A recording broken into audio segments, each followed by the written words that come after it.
এখনো বর্তমানে দেখা যাইতেছে ডক্টর ইউনূসকে 5 বছর ক্ষমতা দেখতে চায়, এরকম জনগণ দেখা যাচ্ছে। ঈদের নামাজে ওখানে ডক্টর ইউনূস গেছে, বলতে আছে স্যার আপনি দালালদের কথা শুনবেন না। আসলে কাকে দালাল বলতে আছে? সবাই তো বাংলাদেশের জনগণ। এখন কার পরামর্শ নিয়ে ডক্টর ইউনূস চলতে আছে? যদি ডক্টর ইউনূস কারো পরামর্শ নিয়ে যদি চলে, তাদেরকে দালাল বলা হলো। যে জনগণগুলা ডক্টর ইউনূসকে 5 বছর ক্ষমতা রাখতে চায়, এই লোকগুলো আসলে কারা? আসেন, এই লোকগুলো হলো ডক্টর ইউনূসের গ্রামীণ ব্যাংকের এনজিওর কর্মী আর কিছু ইসলামী দল এনসিপি।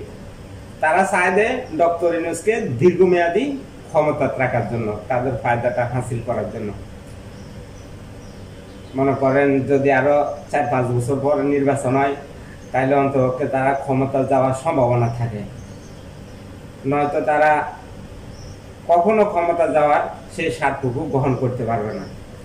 তো সে আশা ভরসার থেকে ডক্টর ইউনূসকে এই সমস্ত প্রস্তাবগুলা, যে উপদেষ্টাগুলো আছে, আসিফ মাহমুদ আছে, আরো বিভিন্ন উপদেষ্টারা আছে, তারা ডক্টর ইউনূসকে এই পরামর্শগুলো দিতে আছে যে আপনি দীর্ঘমেয়াদী ক্ষমতা থাকেন, আপনাকে জনগণ সাপোর্ট দিবে, জনগণ আপনার পক্ষে জনগণ আছে।